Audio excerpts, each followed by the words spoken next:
প্রিয় ভাইয়েরা, সুন্দর আচরণ দিয়ে, ইহসান দিয়ে যা জয় করা যায়, নরম আচরণ দিয়ে যেটা অর্জন করা যায়, কঠোরতা দিয়ে সেটা পারা যায় না।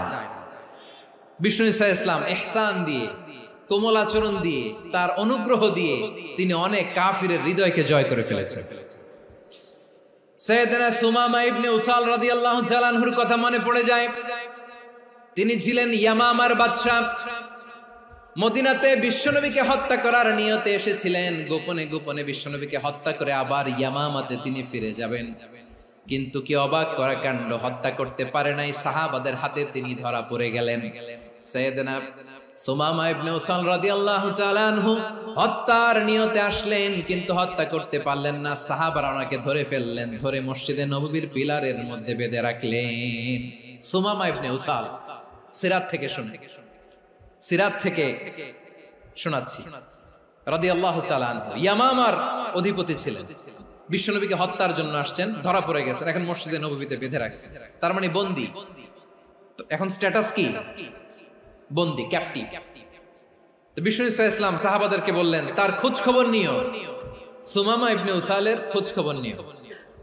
সাহাবার বলেন, ইয়া রাসূলুল্লাহ, আপনাকে হত্যা করতে এসেছে, তার তো কঠিন ক্যাপিটাল পানিশমেন্ট হওয়া দরকার, কঠিন শাস্তি হওয়া দরকার। বিশ্বনবী বললেন, না, আমি যেটা জানি তোমরা সেটা জানো না, তোমরা সুমামার সাথে ভালো আচরণ করো।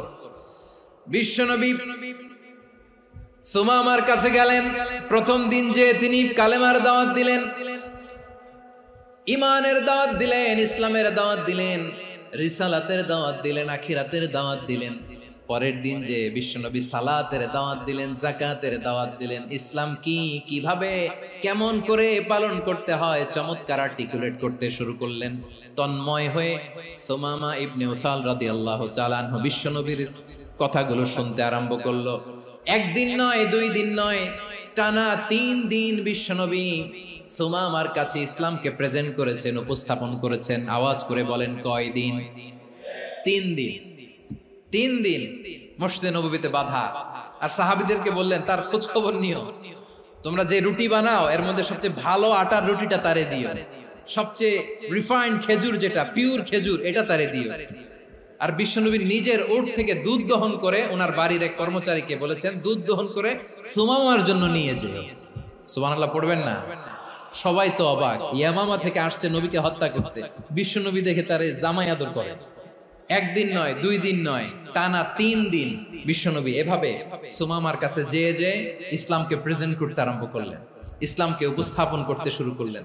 আর তাকে চমৎকার এন্টারটেইনমেন্ট, আপ্যায়ন দিতে আরম্ভ করলেন। টানা 3 দিন যখন ইসলামের দ্য বিউটিজ অফ ইসলাম, ইসলামের সুমহান বাণী, সৌন্দর্য তার কাছে উপস্থাপন শেষ, তাকে আপ্যায়ন শেষ, বিশ্বনবী বললেন সাহাবাদেরকে, যাও এবার সুমামার হাতের পায়ের রশি দুটো খুলে দাও।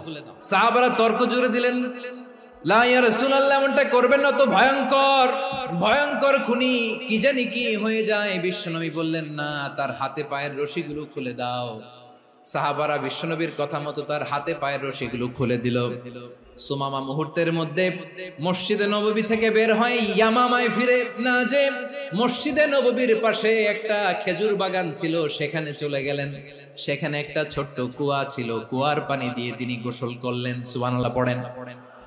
কুয়ার পানি দিয়ে গোসল করে মসজিদে নববীর সামনে এসে বিশ্বনবী এবং সাহাবাদের সামনে দাঁড়িয়ে সাব্বাবা উঁচু করে বললেন, আশহাদু আল্লা ইলাহা ইল্লাল্লাহ ওয়া আশহাদু আন্না মুহাম্মাদান আবদুহু ওয়া রাসূলুহু। আমি সাক্ষ্য দিচ্ছি আল্লাহ ছাড়া কোনো ইলাহ নাই, আর মুহাম্মদ আল্লাহ তাআলার প্রেরিত বান্দা এবং রাসূল।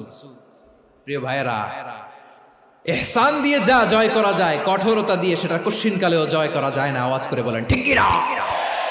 এবার সুমামা দাঁড়িয়ে বলে, ওগো নবী, আমি তো কালিমা পড়ে মুসলমান হয়ে গেলাম, এবার শোনেন, এই মুহূর্তের আগে আপনার চেহারার চাইতে নিকৃষ্ট কোনো চেহারা আমার কাছে ছিল না, কিন্তু শাহাদা পাঠ করার পরে আপনার চেহারার চাইতে উত্তম শ্রেষ্ঠ কোনো চেহারা আমার কাছে আর নাই।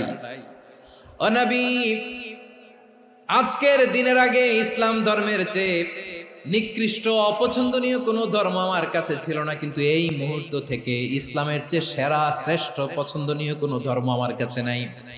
নবী গো, আজকের দিনের আগে মদিনার চাইতে অপছন্দনীয় নিকৃষ্ট কোন শহর আমার কাছে ছিল না, কিন্তু এই মুহূর্তের পর থেকে মদিনার চাইতে কোনো শ্রেষ্ঠ শহর আমার জানা নাই। সে ছিল গমের বড় ডিলার, গম বেচতো। কি বেচতো? তার গম কিনে মক্কার লোকেরা রুটি খাইতো। সে ঘোষণা দিল, আজকে থেকে মক্কাবাসীদের জন্য সব গম আমি হারাম করে দিলাম, মক্কাবাসী এখন না খেয়ে মরে। সুবহানাল্লাহ পড়বেন না? মক্কাবাসী বিশ্বনবীর কাছে আসলেন, এসে বললেন, মুহাম্মদ, আমরা তো তোমার ভাই, তোমার চাচা, তোমার ভাতিজা, তোমার আত্মীয়, তুমি সুমামারে বলো সে যেন আবার গমের সাপ্লাই মক্কার জন্য অনুমতি দিয়ে দেয়। বিশ্বনবীর অনুমতি ক্রমে সুমামা আবার মক্কাতে গম পাঠাতে শুরু করলো। পড়েন সুবহানাল্লাহ।